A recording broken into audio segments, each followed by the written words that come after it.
आपके सिलेबस का 11वां टॉपिक बदलता हिंदुस्तान। आज जिस पॉइंट का मुताला करना वो है देही तरक्की का मंसूबा।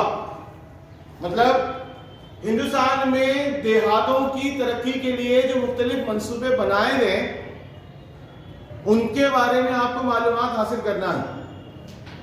पिछले वीडियो में और पिछले पीरियड में हमने ये देखा था कि देहात में रहने वाले नौजवानों को मुख्तलिफ किस्म की स्कीमों के जरिए रोजगार फराहम करने की कोशिश की गई है।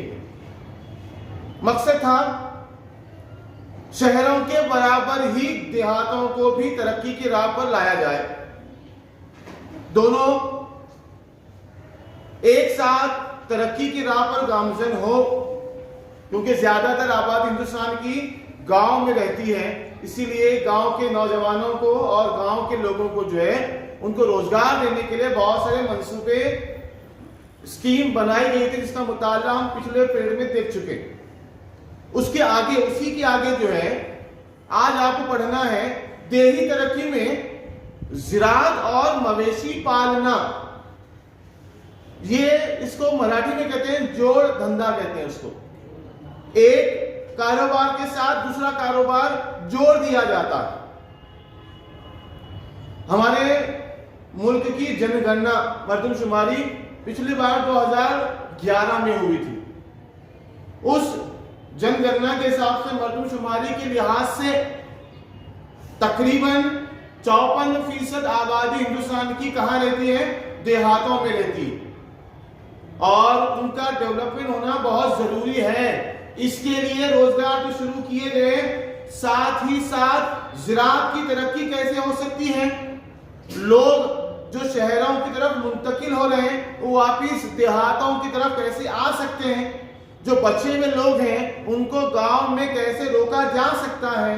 उनको रोजगार के जरिए कैसे मुहैया करवाए जा सकते हैं? इसके लिए गवर्नमेंट ने बहुत सारे स्कीम शुरू किए।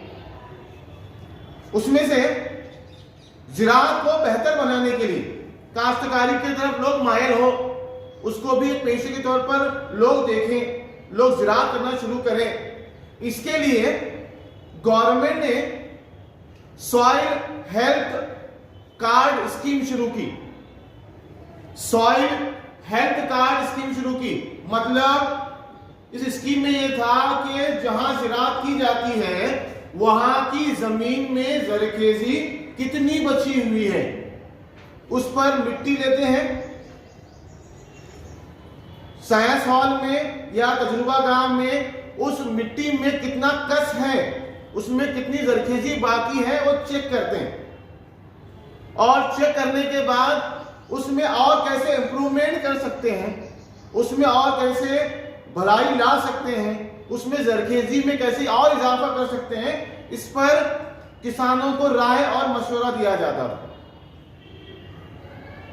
खेतों की मिट्टी लाकर उसको तजुर्बा गांव में उस पर तहकीक करके वो जमीन वो मिट्टी में कितनी जरखेजी बाकी है इसको चेक किया जाता था। फिर उसके हिसाब से किसानों को राय मशवरा दिया जाता था। ये सॉइल हेल्थ कार्ड स्कीम।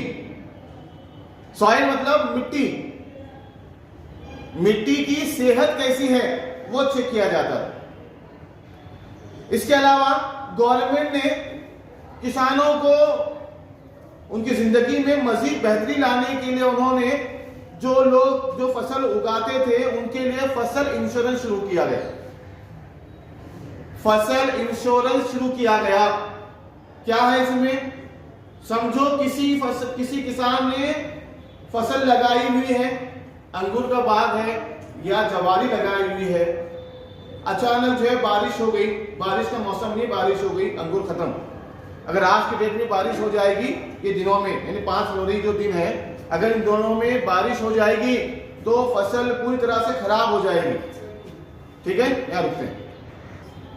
फसल इंश्योरेंस में होता यह है कि अगर किसी ने फसल लगाई हुई है, अब तो 5 फरवरी का दिन है, गर्मी अभी शुरू होने वाली है, जैसे अभी अंगूर की फसल आना शुरू होती है, जवारी आना शुरू हो जाती है। अभी हुडा लगना शुरू होता है, जवारी आने में शुरू हो जाता है। अब यहाँ से धूप तेज होती है और आम लगना शुरू होते हैं। समझो अगर अचानक बारिश हुई तो अंगूर और हवा छूटी, अंगूर की बेल होती है और बेल किसी सहारे से टिकी होती है। वो अगर बारिश हुई, हवा छूटी और हवा बहना शुरू हुई तेज, तो अंगूर की फसल पूरी गिर जाती है, खराब हो जाती है, अंगूर खराब हो जाते हैं। जवारी के खराब होने के चांसेस बढ़ जाते हैं अगर आज बारिश हुआ, इस मौसम बारिश हुआ तो ऐसे में किसानों को नुकसान होता है।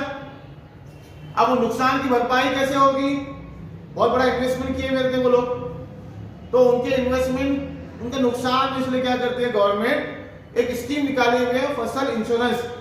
उन्होंने अगर ये इंश्योरेंस लिया हुआ है, समझो खुदा न खास्ता कोई कुदरती आफत आ गए या फसल को कोई बीमारी लग गई या तेज बारिश हुई, आंधी चली या कुछ और मामला हुआ, तो उस वक्त जो नुकसान होगा फसल इंश्योरेंस के जरिए वो जो इन्वेस्टमेंट किया गया है वो उनको परत मिलता, रिटर्न मिलता, जिससे किसानों का जो नुकसान हुआ है वो नुकसान होने से वो बच जाते हैं। अगर उन्होंने फसल इंश्योरेंस लिया है तो, नहीं लिया है तो नहीं मिलेगा। ये गवर्नमेंट की तरफ से शुरू किया गया सॉइल हेल्थ कार्ड स्कीम, मिट्टी की जरखेजी जांचने के लिए, और फसल इंश्योरेंस नुकसान हुआ तो नुकसान भरपाई मिलने के लिए। ये सब कुछ किया गया किसानों की फलाह व बहबूदी के लिए। इसके साथ साथ गवर्नमेंट ने इस बात को भी तरजीह दी, बढ़ावा दिया, किसानों की आमदनी में इजाफा हो, उस पर ध्यान देने के लिए ज़राअत के साथ साथ दूसरा कारोबार शुरू करने के लिए गवर्नमेंट ने किसानों को उनकी हिम्मत अफजाई की। जैसे किसान फसल के साथ साथ जो है पोल्ट्री फार्म शुरू कर सकते हैं। पोल्ट्री फार्म मतलब मुर्गियां जो है, बॉयलर जो मुर्गियां होती हैं उनको पालते हैं, उनको बड़ा करते हैं और उसके बाद जो है उनके कारोबार को मार्केट में लाकर बेचा जाता है, उसका एक कारोबार। उसके बाद मराठी में कहते हैं शेड़ी पालन, मतलब बकरे पालते हैं, बकरे लाते हैं, लाकर जो है उन्हें खेतों में या एक बड़ा सा शेड, बकरे का शेड बनाकर जो है रखा जाता है, और जो फसल आती है उसी को चारा बनाकर उसको खिलाते हैं और वो बकरे बाद में बेचते हैं। उसको जोड़ धंधा कहते हैं, एक कारोबार के साथ दूसरे कारोबार फ्री। अब बकरे पालना है, खेत है, खेत में आप फसल लगाए हुए हैं, उसको काटेंगे, वही बचा हुआ वही चारा काम आता है और वो बकरे जो पालते हैं। उसके अलावा मत्स्य उद्योग मतलब माहीगिरी, मछलियां पालते हैं, खेत में बड़ा पानी का हाउस बनाकर जो है, तालाब बनाकर बारिश के मौसम में जो है वहां जो है पानी जमा करते हैं और उसमें मछलियां छोड़ते हैं और उनको खुराक दी जाती है। अब खुराक आमतौर पर पोल्ट्री फार्म, अगर उसने मुर्गियां लाई हुई है, पाली हुई है, उनका जो बचता है मुर्गियों का, जो उनकी खराबियां जो बचती हैं, वही जो है इनको लाकर खिलाते हैं मछलियों को, जिससे मछलियां बड़ी होती हैं और बाद में उनको निकाल कर बाजारों में लाकर बेचा जाता है। यानी एक साथ अगर आपके पास जमीन है, काश्तकारी कर रहे हैं, तो आप एक साथ दो कारोबार कर सकते हैं। एक तो ज़राअत कर सकते हैं आप, और दूसरा ज़राअत के साथ साथ आप पोल्ट्री फार्म का शेड़ी पालन यानी बकरे पाल सकते हैं आप, इसके अलावा मछलियां पाल सकते हैं, माहीगिरी कर सकते हैं आप। ऐसे बहुत सारे कारोबार हैं जो आप उनके साथ शुरू कर सकते हैं। मकसद है गवर्नमेंट का ज़राअत की तरक्की करना, ज़राअत की तरक्की करते हुए देहातों में रहने वाले लोगों का ज्यादा से ज्यादा मुनाफा करवा कर देना, और उसके लिए ये तमाम स्कीमें शुरू की गई। आपको मैं पहले बताकर दिया था, लोगों को रोजगार 100 दिन का रोजगार दिया जाता था, काम नहीं है तो। अब उसके साथ साथ ये शुरू किया गया 2001-2004 में मामले शुरू हुए सब, अब उसके रिजल्ट मिलना शुरू हो चुके हैं। आप जानते हैं आपके शहर के अतराफ में कई बकरे पालने का जो है कारोबार मौजूद है शहर के अतराफ में, और बकरी के वक्त या दूसरे त्योहारों के वक्त जो है वहां जाकर बकरी खरीदते हैं और ये करते हैं।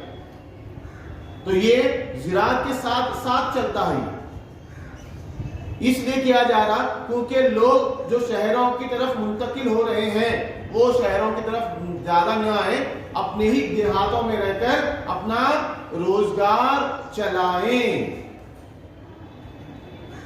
ये ज़िराअत की तरक्की के लिए। अब ज़िराअत की तरक्की के लिए, किसानों के तरक्की के लिए नकल व अमल का ज़राए होना जरूरी है, अच्छे रोड का होना जरूरी है। यानी आज का दूसरा पॉइंट, देहातों में जो रोड बनाई गई, शहर तरक्की कर रहे हैं, क्यों? शहर में अच्छी सड़कें हैं, नकल व अमल के ज़राए हैं, सवारियां हैं, रसल रसायल है, कम्युनिकेशन की तमाम चीजें हैं। देहातों में नहीं है, इसलिए लोग यहाँ मुंतकिल होते हैं। अगर देहातों में ही वो अवेलेबल करा करते तो देहात भी तरक्की करेंगे। तो उसके तहत सेंट्रल गवर्नमेंट ने प्रधानमंत्री ग्राम सड़क योजना शुरू की, मराठी में कहते हैं उसे प्रधानमंत्री ग्राम सड़क योजना, उर्दू में कहते हैं उसे वजीर आजम देही रोड स्कीम। ये स्कीम शुरू की गई। क्या मकसद था? देहातों में अच्छे रोड तामीर करके नकल व अमल के ज़राए को और मजीद तेज करना और देहातों की तरक्की में मजीद इजाफा करना। फसल काट के ला रहे, गन्ने का कारोबार, गन्ने का खेती लगाई हुई, फसल काट कर, रोड अच्छी नहीं आ सकते तो ट्रक को जाने के लिए अच्छी रोड चाहिए, वहां से लाने के लिए रोड चाहिए अच्छी से। देहातों में अंदर भी जो है गांव में रोड होना चाहिए ताकि आसानी से जा आ सके। तो गवर्नमेंट ने, मरकजी हुकूमत ने 2004 में शुरू किया था। क्या स्कीम हो? प्रधानमंत्री ग्राम सड़क योजना। यानी तो ये प्रधानमंत्री ग्राम सड़क योजना के तहत जो है, जिस देहातों की, जिस गांव की आबादी 1000 या उससे ज्यादा है, ऐसे देहातों में सड़कों की तामीर की गई। शुरुआत में तकरीबन 75,000 किलोमीटर की सड़कें तामीर की गई। ऐसे गांव जिसकी आबादी 1000 या उससे ज्यादा है, यानी बड़े देहातों के सड़कों को, रोड को जो है तामीर किया गया। मकसद था देहातों को भी जो है शहरों के बराबर ला खड़ा करना, देहातों की तरक्की भी जो है शहरों के बराबर करना। ये इस मंसूबे का मकसद है। ठीक है, यहां रुकते हैं।